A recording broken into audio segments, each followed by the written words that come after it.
Jaron Ennis is in a really bad position, with Jaron Ennis recently stopping Royman Villa in the 10th round and defending his interim IBF welterweight championship. He just improved his record to 31-0 with 28 knockouts. This puts Boots' knockout percentage at 87.5%, one of the highest in boxing right now, with the likes of Tank Davis, Naoya Inoue, Deontay Wilder, and Artur Beterbiev. Now, with all that being said, it should be obvious that Boots should fight for a real world title in his next fight against the winner of Spence vs. Crawford. But what if I was to tell you that Boots might not get a world championship shot for at least another year or more?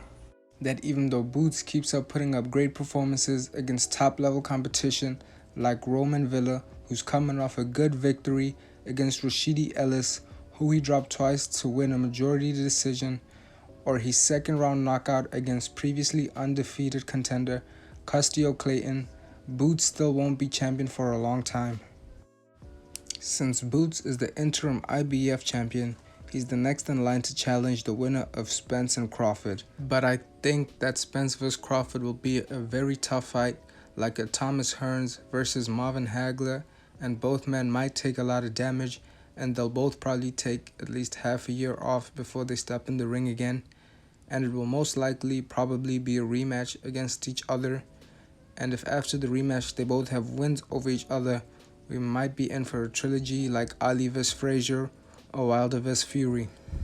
Now, Boots should obviously fight the winner of Spence and Crawford since he's the IBF mandatory, but with the possibilities of rematches and trilogies, the belts could remain in the hands of Spence and Crawford for at least another 2 years. A good option for Boots might be to move up a weight class and challenge for a belt at light middleweight against undisputed champion Jermell Charlo, but Jermell Charlo is set to face off against Canelo Alvarez for the undisputed middleweight championship. Depending on the outcome of this fight, if Jermell loses to Canelo, he would probably have to take some time off, and then he would have to go back down to 154 and defend his belts against Tim Tszyu, his mandatory challenger, who's also in a similar position to Boots after stopping and defeating some of the top contenders at 154, some of which include Tony Harrison, a former world champion who did beat Jermell Charlo, but he still has no title shot. So this means that Boots has to wait a really long time before getting a title shot.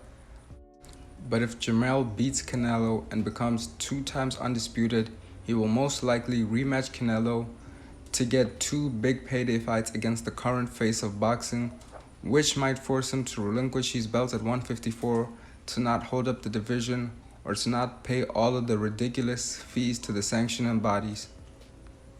So with all that being said, I feel really bad for Jaron Ennis because he's only 26 and he has to wait for Spence and Crawford to get these fights out the way before he can fight for a championship at welterweight, and he can't really move up to 154 to challenge for a belt.